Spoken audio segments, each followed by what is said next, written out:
We have Jim Beam's first ever tequila finished bourbon. Our review right after this.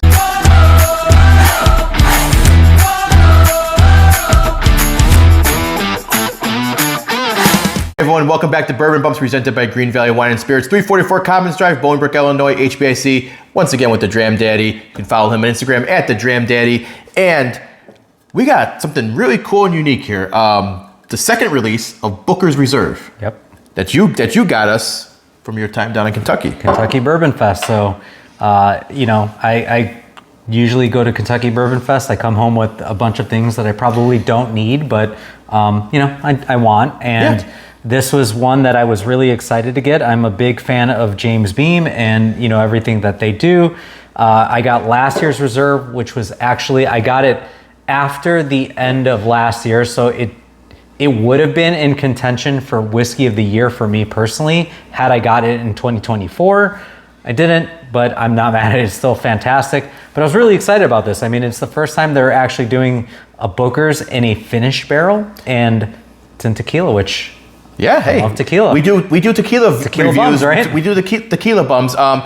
We did last year's Booker's Reserve, and we really enjoyed it. I thought that was phenomenal. So if you want to see our review from it last year, go search it on our YouTube channel here. But you brought this and we're like, let's do this review. And I'm like, all right, cool. I'm excited. Like the last year's release was good. And I, asked you, I was like, hey, do you got the little card, with all the breakdown on it? And you completely blew my mind when you said it was aged in El Tesoro barrels for 11 weeks in El Tesoro barrels. And I was like, what? They did a tequila finish? Because you've seen this, El Corazon does that a lot, with they finish in the bourbon barrels, but now you're seeing like the reverse, of stuff being finished in tequila barrels.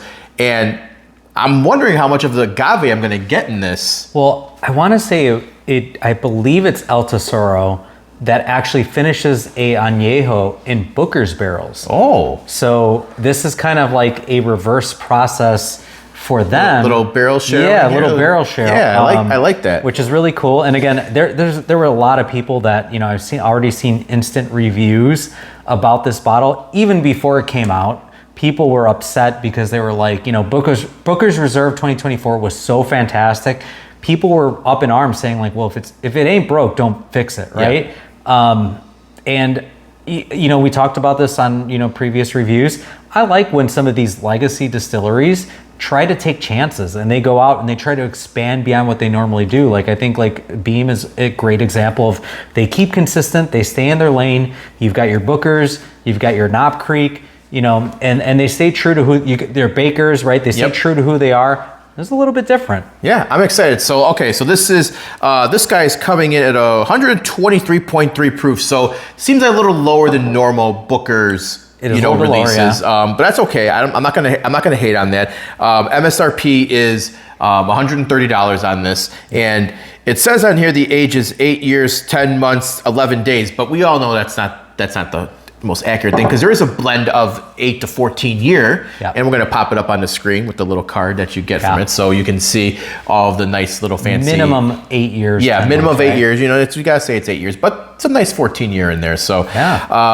all right, so we were trying to find which barrels we think from El Tesoro, but we're assuming they're Reposado barrels. They do a lot of they use the Repo for a lot of single barrel releases. So I'm assuming you're not gonna age it in a Blanco. That would just be kind of stupid. Yeah, you really wouldn't get much from it, right? I think it's got to be a Reposado or an Añejo, but Yeah, I'm probably gonna go on a limb and say I'm 99% sure it's gonna be the Repo. So, all right, very excited about this. My first ever bourbon finished in tequila.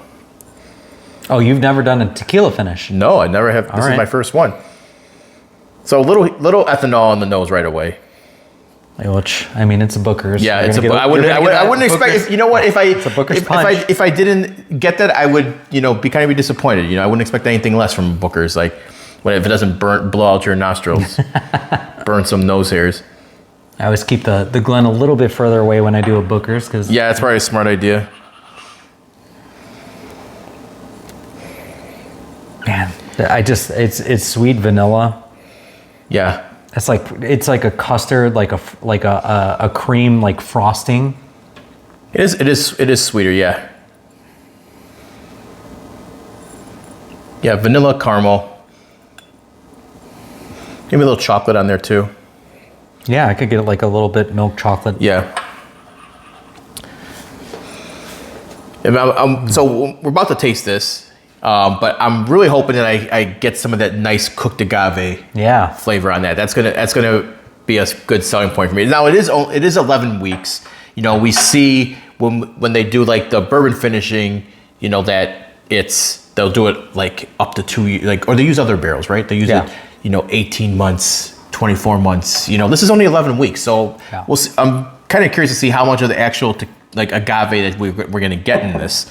But we're going to find out right after this break. Greene Valley Wine and Spirits in Bolingbrook is your one-stop shop for all your liquor needs. Since their remodel, they have increased their bourbon allocation, they have an expanding portfolio of popular additive-free tequilas and mezcals, and for you beer lovers, a great craft beer selection, plus some rare and vintage stouts. And before you leave, stop by their tasting bar and try some of our exclusive Bourbon Bums single-barrel picks before you take one home. That's Greene Valley Wine and Spirits, 344 Commons Drive, conveniently located right off of Route 53 and I-55 in Bolingbrook. Tell them the Bump sent you. All right. Cheers, everyone.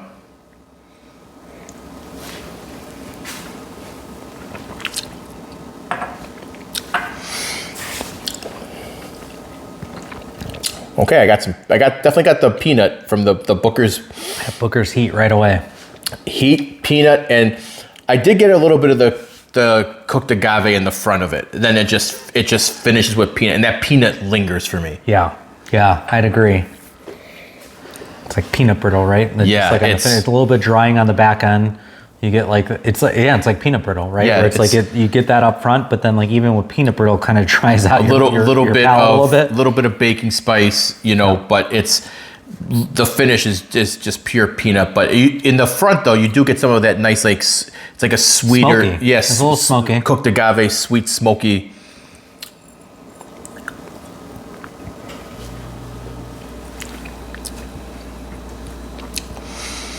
It's not bad. That's pretty pleasant. Again, you have to really like peanut to enjoy this. The color too is just that's a nice color on that too. It's real amber. I kind of drank mine a little too fast. Let's go just a little tad more, just so I can see this color. All right, that is a nice color. It's like a nice dark amber. Yes. Yeah. So this is really good. But again, you have to like the peanut on this because it is lingering. So we recently did, you know, the review with the Jim Beam, the pin bottle, and that one was like a very light, subtle peanut. You know, this is not subtle at all. This is a peanut bomb. Yeah, it comes and it comes and it doesn't leave.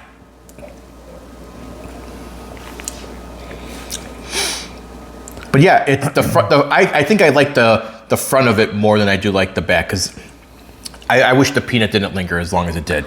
I want more of the beginning of it. I want the sweet and smoky cooked agave on that. I think the more I nose it, like the more I get, like, you know, when you mention like chocolate on the nose, I get like a nice like freshly baked brownie. Oh, okay, so more fudgy than chocolate. It's more fudgy. I think it is more fudgy than it is like that milk chocolate. The more I nose it, and it sits like in the glen a little bit. That's what happens when your nostrils get burned out by the end. Yeah, just letting it sit a little bit more, man. It's like it's like brownies, man. The nose it's really like sweet chocolate fudge. Yeah. Okay. So I do enjoy this one.